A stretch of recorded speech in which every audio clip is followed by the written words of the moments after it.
Hello yarn gang, Nikki at Bunny Crafts Oxford here with another dye with me video, only this one's not going to be that much dyeing. I have a confession to make.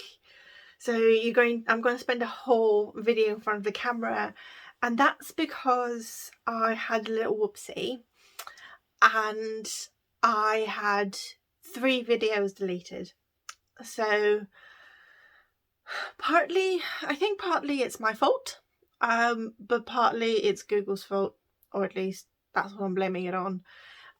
So the way that my phone is set up, I film all of my videos on my phone, and the way that it's set up is that all the videos also back up onto my G drive, and photos or whatever Google's media backup service is, and that has a limited amount of data that you can have up there, so I have to periodically go and delete the videos that have uploaded themselves once I've backed them up onto my hard drive, my laptop, and so on and so forth. I tend to do a backup of videos that are on my phone sort of once a week. So I'll just dump everything onto my laptop and then copy it onto a hard drive as well, just in case, because I'm paranoid. And then I'll just do bits and pieces. And I'll then once a month go and delete any videos that are on the G drive, because they are huge and they take up a lot of space. While doing that process, I didn't realise that if I hadn't backed up the videos onto a hard drive, if I delete them off the phone, if I delete them off of G drive, I delete them off the phone as well. So while tidying it up, I just thought, well, I'm going to tidy up these videos that I've just taken in the last 2 days. I'd had a weekend of just doing loads of videos, and then I'll back them up from the phone afterwards. Yeah, no. I'm still so angry.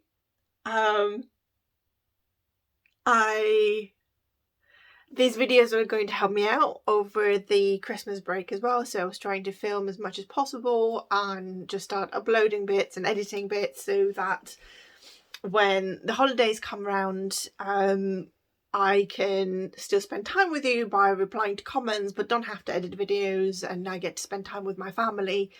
And I'm flying back home to Bulgaria to actually see my mum and my grandma.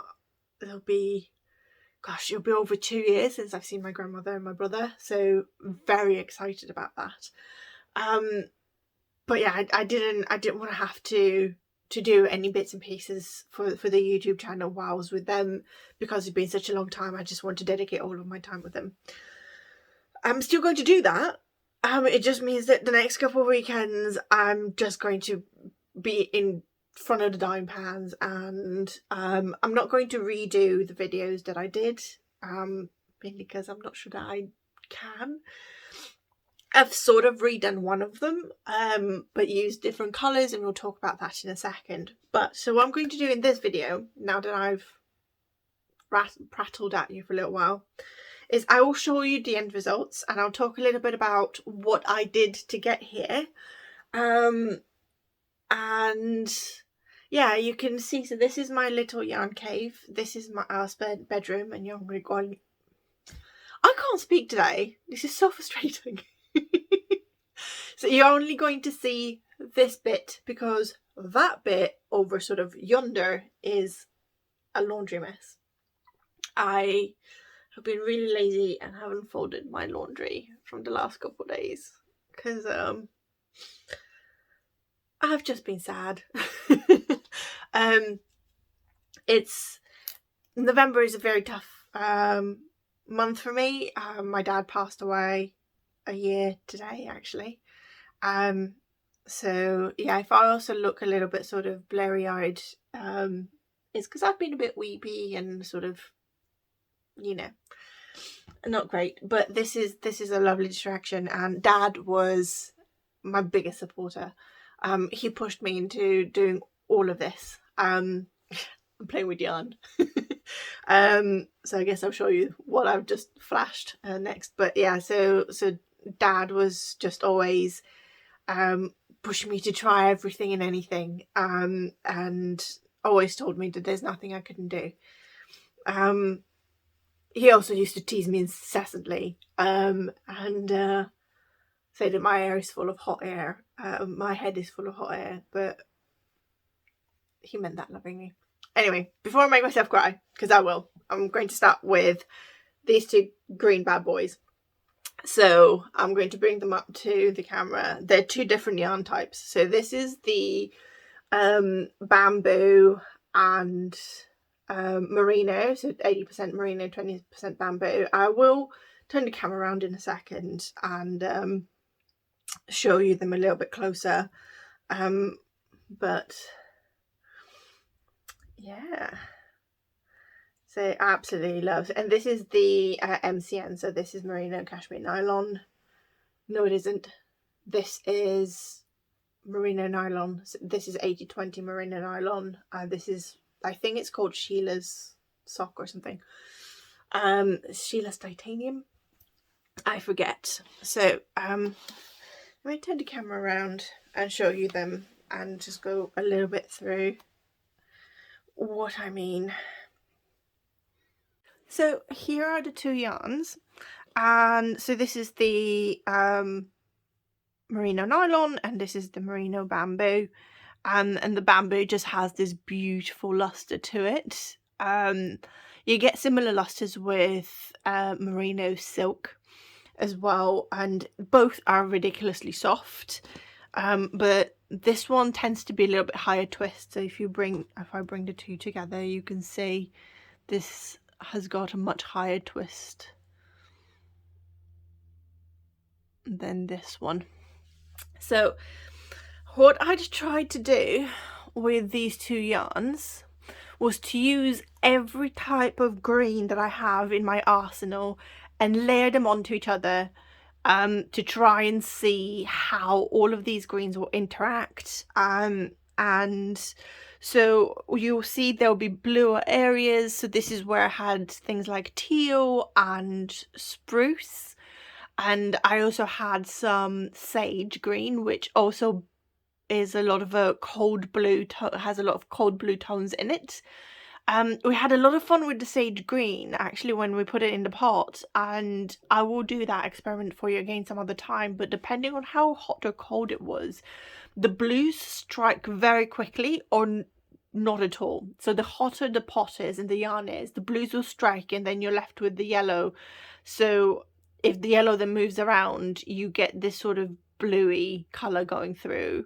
If it's cold, then you got the beautiful sage colour that you're after. So it's one of the colours where the conditions of how you dye are very, very important. So we have that. We also had some emerald, which is a more yellow green, and we had some chartreuse, which is what these really light pops are, and this really yellow bits here, for example. And we did a little bit of speckling so that you can see we have some beautiful speckles. And then the chartreuse we used as a way of bringing brightness back into the skeins after we'd used some of the heavier colours, such as the teal, the spruce and the emerald green. The emerald green we also used a little bit along with the chartreuse to control for all of these blues and give different depth. But you'll see, so this is actually being blown out. This is a lot more yellow than it looks. I haven't got the right settings, and this is very, very, very green, but it's coming across very sort of blue green. And that has to do with the white balance and the light of the camera. So I'll try and take pictures to actually pop up for you. But let me turn the camera around again and we'll talk a bit more. Right, so I'm going to bring this a little bit closer because it's easier for me to press buttons. What I really enjoyed about this, and you can, okay, so the farther away we are, the better the colours are actually. So this, what we see on camera now, is a lot truer, and you can see the yellow sort of tones a bit. And this one actually has a lot more blue tones, but also we have this sort of really dark deep green. And this is where the spruce met the emerald. Both are very pigmented colours and both bleed. Along with teal as well. Those three greens will always bleed for me regardless of how I dye with them, unless I dye with less than 1/4% solution. So 0.25 grams of dye per 100 grams of yarn. And so I love the teals and the greens and the blues, and this is why I enjoyed this so much, and this is why I'm so sad I can't share it with you.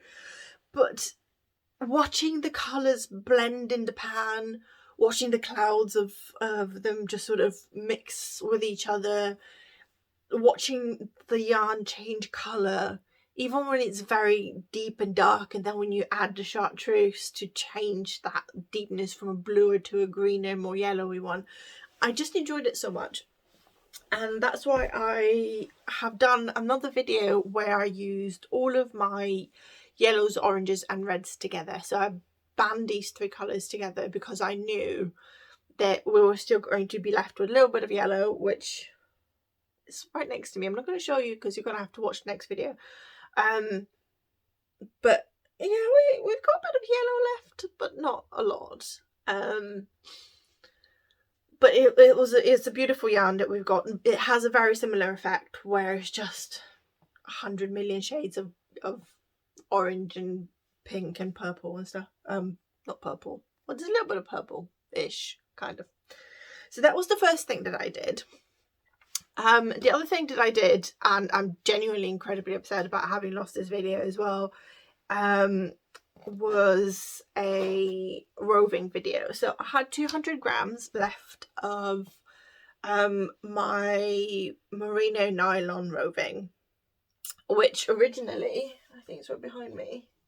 Yeah, so originally we dyed 100 grams of it here, and I don't know if you'll remember, I had a little freak out because of the way that, and you can see it here, it sort of splits itself a little bit and it kind of breaks up. Sadie from Sadie Spincraft kind of advised that that's because of the nylon content, and it is quite frustrating, but it's still ridiculously soft. So I thought I'd try it again and try and be a lot more gentle with it. Didn't help, still did the same thing. But I also wanted to do neon colours, and I wanted to do neon colours, and I've got other videos that I will insert here and probably talk over it while you're seeing that. So I didn't delete all of my videos. I had a few sort of 1 or 2 minute videos that I managed to keep, and this is one of them, and it shows you how I've laid the colours out. So I've laid the colours with the,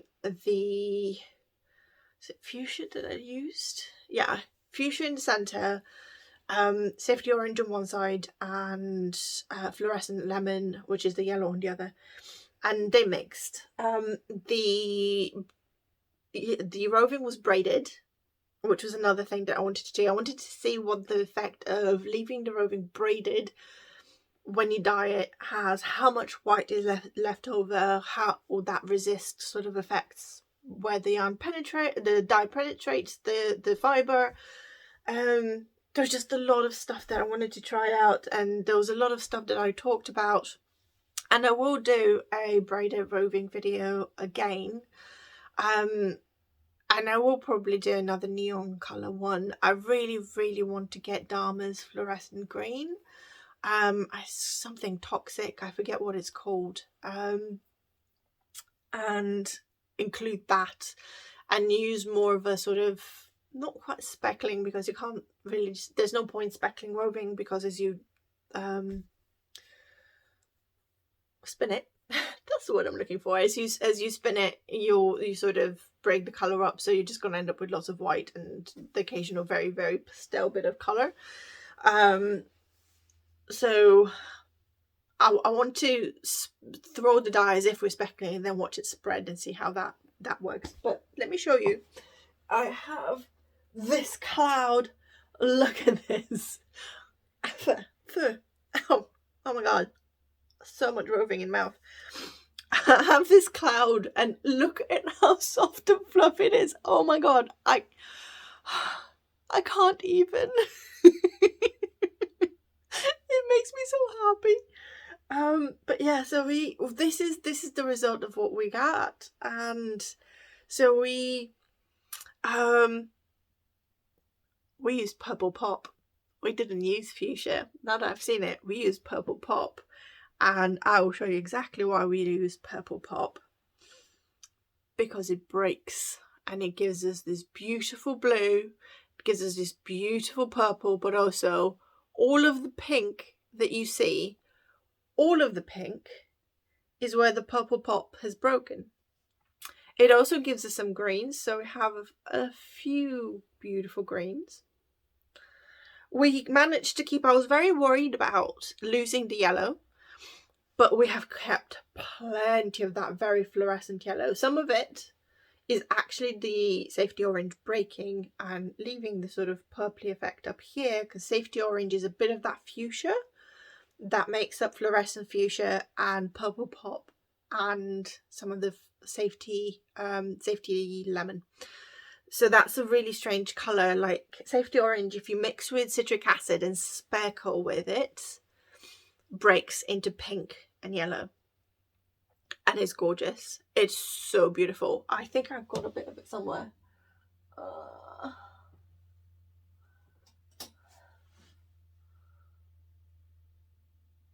Yeah, so this is one of the Pride colorways that I did, and I don't know if you'll be able to see it.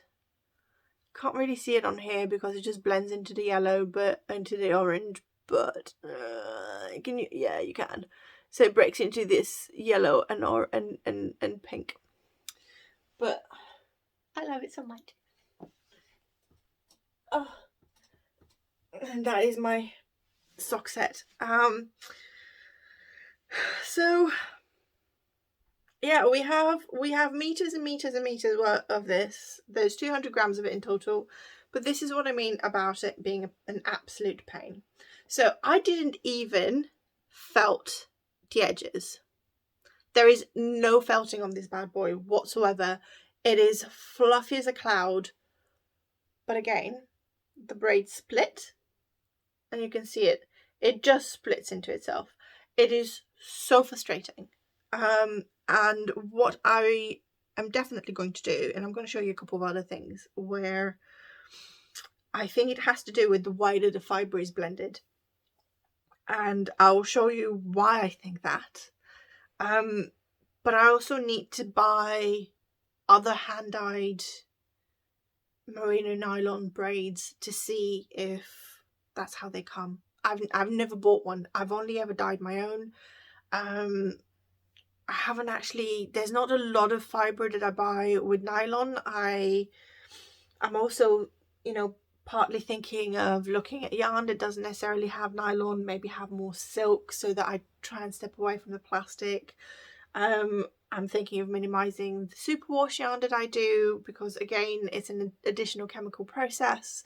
So while non-superwash yarn will felt a lot easier and may pill a lot easier as well, it's better for the environment. So there's a lot of thought processes happening with my little shop and my little YouTube channel in general. But anyway, so when you pick up the fibre, you see these, and this way, this line, the fibre is a lot denser and it's different. And these, it's almost like the tencel that you sometimes have running through braids. So like this braid that we have this tencel running through it. So there is these fibres running all the way through this braid that are, and maybe you can see it better on the colour contrast. Yes, you can. So the yellow that you see here, and they're running all the way through, and very often where there is that fibre, there is a breakage. So I'm wondering whether the nylon isn't perfectly mixed with this. So those are the bits of nylon running through. And yeah, I don't really know. What I'd love to do is spin a bit of this to see how it is spinning. So I've got my little nano with me. It's attached to book because otherwise it moves around. It is covered in mohair and in alpaca because I've been spinning a lot of mohair and alpaca, and that might explain as well why I constantly have things in my eyes. It's such fine fibre, it just flies in your face all the time. So I might pause the video here and decide which end to spin from. I think I might do this one because we've got more of the orange and the yellow, and so this is, I'm debating on whether to put some of this on the shop or not. I'll tell you what. I'll turn the camera around and I'll show you the braid. I'll try and organise it. And then in the comments below, you can let me know whether to put 100 grams of this onto the shop. Bear with me. So this is the whole 200 grams.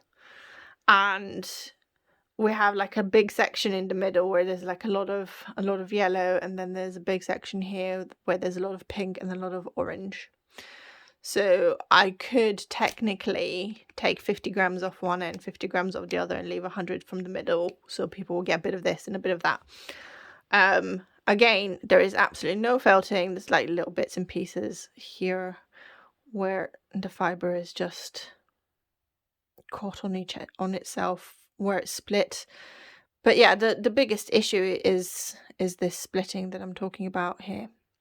So if you think it's a good idea and people would like to have a bit of this fibre, so I should put it on the shop, leave a comment below and let me know, because honestly I'm still very new to this, so I don't really know whether it's worth it or not. The other thing that I'm thinking about as well is I will definitely spin this and turn it into 200 grams. What can I turn it into? It'd be part of a shawl. It'd be quite a nice shawl, really, if I can get it fingering to support weight. But yeah, so I'm going to pause this for a second, set it up, and do a quick spin. I'll speed up the video for you, and then we'll see how this spins and how this turns into yarn.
Okay, confessions time.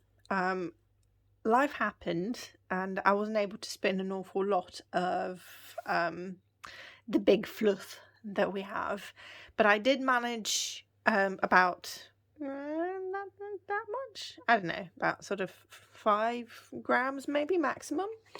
So I thought I'd show you what it came out with. This is my sheepish woolens.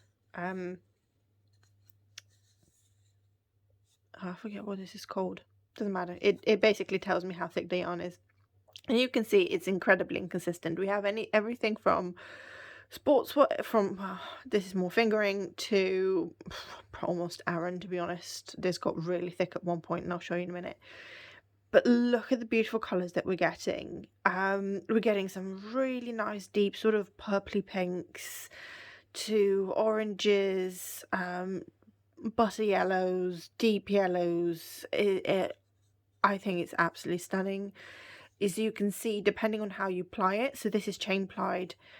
And even with chain plied, you can get a little bit of barber pulling. Yeah, barber pull effect. But most of it is just going to be following the color. Because of how bright the colors are, the bits that are white, because they're not very wide bits of white, they're about this much every sort of 2-3 inches.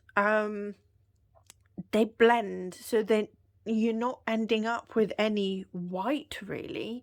You're just ending up with more pastel versions of the colors that you already have. And I'm just going to put the braid here off of, well, it's not a braid, it's the fluff.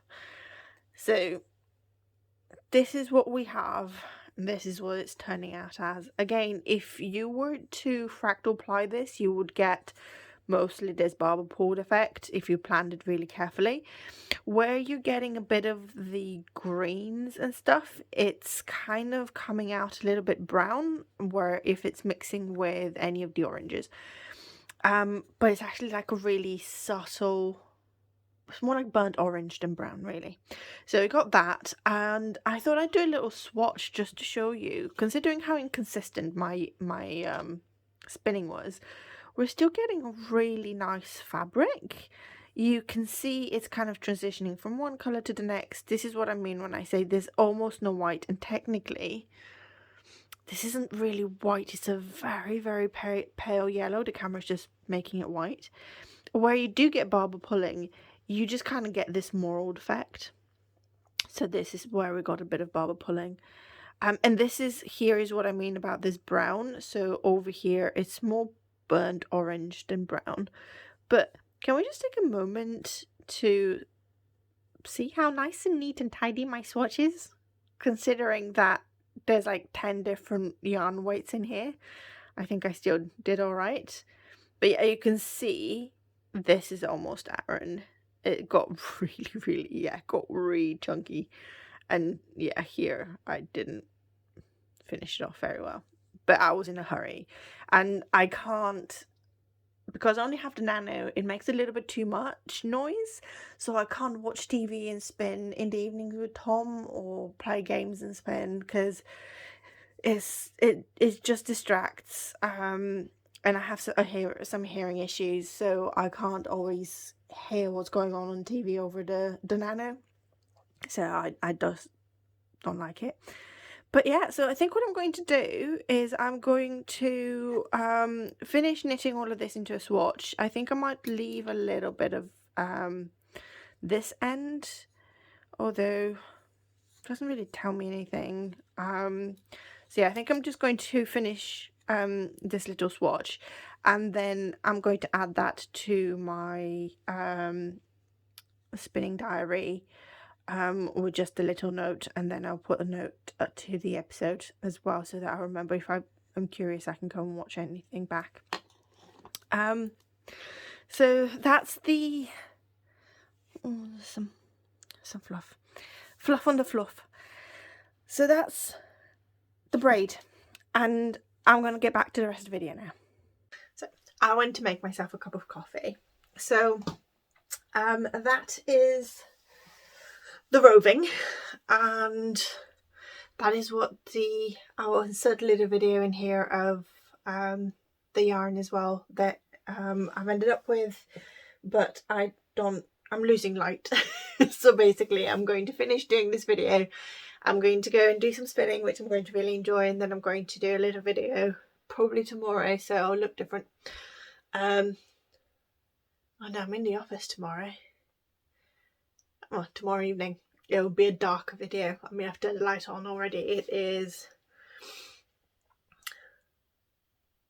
3:30. I'm having a bit of a coffee break and doing this video, and yeah, I forget what I'm talking about. It's quite okay. So next video that I did was a mini fade set, or I attempted to do a mini fade set. I think one part worked better than another, and I'll show you what I mean in a second.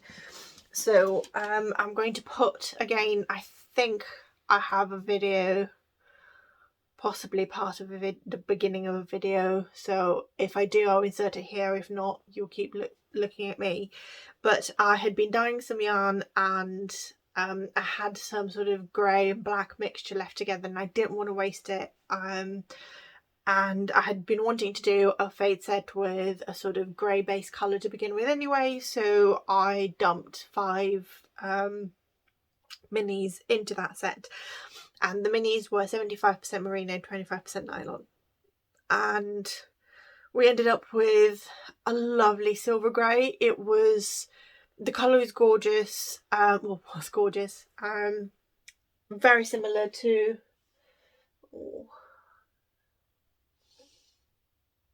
I don't think I have any silver grey here. There's so much yarn around me, by the way. There's like this giant box, maybe this one. Yeah, so it's kind of there's a lot of yellow in here, but yeah, it's kind of this sort of silver grey without the yellow in it. Do we? Haha. So this one's got blue speckles running through it, but yeah, it was this kind of silver grey. So I'll show you my cube of yarn in a second as well. It's spilling over. I need to put this away so you don't see it, because that's not for you to see yet. Oh god, I'm running away. Yarn's running away. Okay, I need to refocus. So I did that, and then as I proceeded to then create the fade set, I got very curious as to what the difference would be between a white base and the grey base.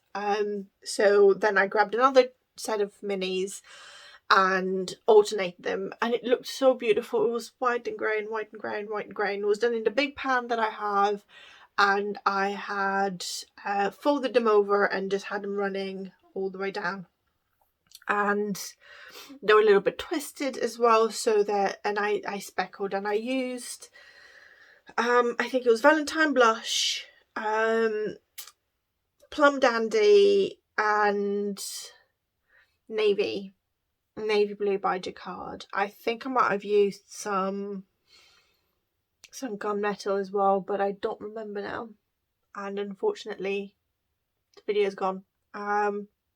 So that's what I used. I'll show you the 2 sets one after the other, and then I'll turn the camera around again and we'll look at them.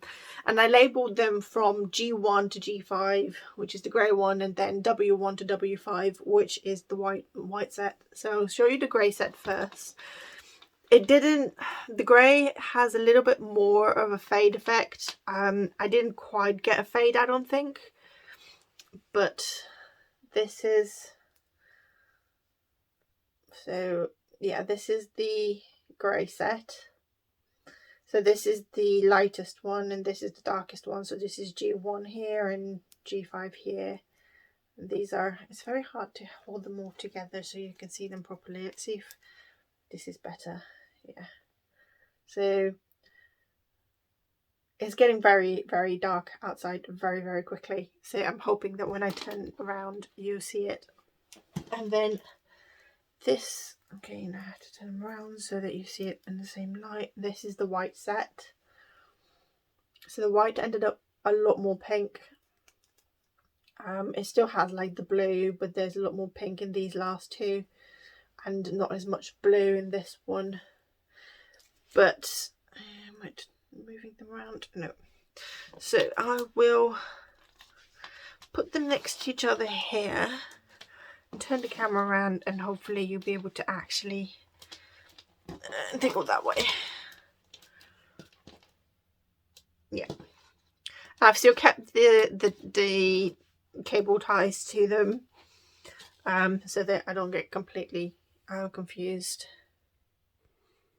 So here are the two sets. I wonder if I turn it this way, I might be able to. Yeah, it's a little bit better. So this is the grey set and this is the white set. And so I'll just bring them a little bit closer for you. So this is the 5th one of the grey, and you can see the grey kind of peeking through a little bit, but it's mostly just the navy blue with bits of, I love the speckles here. So these are the Valentine blush speckles. And then this is the 5th one from the white set. And when you see them next to each other, you can see this one's darker. Also, this is a different set of mini. So this is 80-20 merino nylon. This is 75-25. I'd run out of these ones, so I had to use a different yarn type as well. So that's going to have an effect also. And then this is number 4. So you can see this still has a lot of blue, while number 4 over here still has like big blue splotches, but it's mostly the pink. So the two of them actually look very different in my mind. So it's almost like the two could be better this way, but I don't know. And then the rest of them are pretty similar. I think this one's the sort of pinkest one. So it has a little bit of blue speckles here, but somehow got a bit of yellow from somewhere. I'm guessing maybe the blue broke or something. But yeah, the Valentine blush just speckles beautifully, but it's a really clumpy colour. So I was basically using my fingers to speckle and it just wasn't doing very well. I think one of my favourites is this one, which has a lot of the Plum Dandy running through it, but also some of the Plum Dandy has mixed over here with the blue, and it's just turned this glorious deep purple that's almost black. It's, yeah. Oh, look at those speckles. Oh, I'm sorry, I'm really enjoying the yarn being this close to the camera. See this one, this close up. Oh, this almost feels naughty. It's so good. And look at those blue speckles. Oh, a little bit of purple. I love purple. Anyway, so those are the fade sets. I will put both of them up on the shop. I will have little labels before I remove these, and you'll be able to grab them if you're curious and interested. They're fingering weight, so they could, if used with a skein of just plain yarn or silver yarn or grey yarn or black yarn or any just other one colour, this could make a really nice shawl. So you've got a 2 skein shawl that you would be making. You would use these as the accent and then the main colour. Alternatively, you could also make nice hat, or you can hold them together with a plain, so with some white mohair or suri alpaca, and fade them through into a cowl, and it will make just as squishy, soft as cowl. I love using fingering weight with either mohair or alpaca. So it'll be something, I mean, this is not plain, but it'll be something like this, and this would be your main yarn. And you'd hold it double along with this. Oh, this is gorgeous. Oh my god, a shawl with this is stunning. This is actually more mint than blue, but well, it's teal really, if we're going to be honest. So depending on how your eye see colour, it's either more blue or more green. But yeah, just giving myself ideas. This is in the shop if you want to grab this pair or this pair. So yeah, let me flip you around again. So yeah, those are my three projects that unfortunately got the videos lost. So that was very sad. I did say that I was going to turn you around and show you my yarn stash, but I think what I'm actually going to do is later on this weekend maybe film another, not this weekend, next weekend. Don't have any more of this weekend left. So I'll film like a yarn chat where I'll catch you up to some of the projects I've been working on with some of the yarn that we've dyed and that I've kept back for myself, I'll show you my shawlography shawl for anyone that's been knitting it as well. I was so unsure of my colours, but I love it. And yeah, I just thought it'd be really nice to just have a bit of a chat and show you everything that I've worked on. That's kind of been a big project this last year. And I thought that'd be a nice little sort of end of year wrap up, as it were. So thank you for joining me. I know we don't often have this face-to-face conversations. If you enjoy these sort of videos, do let me know in the comments below. I know there's a lot of yarn vlogs going on out there, you know, from the massive ones like the Grocery Girls and the Bearded Pearl and Les Garçons, which, oh my god, I love them. I love them so much. To, you know, more local ones like myself and Sadie. So if, you know, I didn't want to just sit in front of the camera and chat at people if they're not interested. But if you do want to have something like a monthly catch up of what I've worked on, what I would also absolutely love to do, and again, do let me know if you think it'll be fun, is maybe have little recorded one-on-ones with some of you where you show me some of your work and then we share it with the channel and things. I don't know. I'm still trying to figure out what sort of content you'd like to see. I know you like dye videos, so I'm sticking with what I know. But yeah, I am rambling right now. But yeah, just let me know what else you'd like to see as part of my fibre journey. I do so many things. I do some cross stitch and embroidery. I crochet. I knit. I'm designing some knitwear right now. So you know, if people are interested in being testers, I'll put that on here as well. I dye yarn, I dye roving, I spin yarn. I'm very much looking forward to actually knitting with some of my yarn as well sometime soon. So yeah, I do a lot with yarn. So if there's other things that you'd like to see from me, do let me know. Anyway, I'm going to stop rambling. I'm going to say thank you very much for joining me. Do hit the thumbs up. If you're new to the channel and would like to see more videos and be kept up to date, then hit the subscribe button, because it really does help little channels like this. Hitting subscribe really helps keep us going. And the notification bell will let you know when the new videos come out. You don't have to watch them straight away, but at least you know there's a new video out there. If you do want to support the channel further and help with all of this yarn, you can go to the shop and buy one of my yarns, or you can buy me a coffee. I feel so bashful every time I say that, but yeah, the links are all in the video description below. There's like a little chevron-y thing that you can open down here somewhere and it'll give you all the descriptions. But yeah, thank you for joining me again. Thank you for all of your support as well. I get blown away every day, every week. And yeah, you guys keep me going and keep me smiling. So I'll see you again soon, hopefully with some actual dyeing, and toodaloo.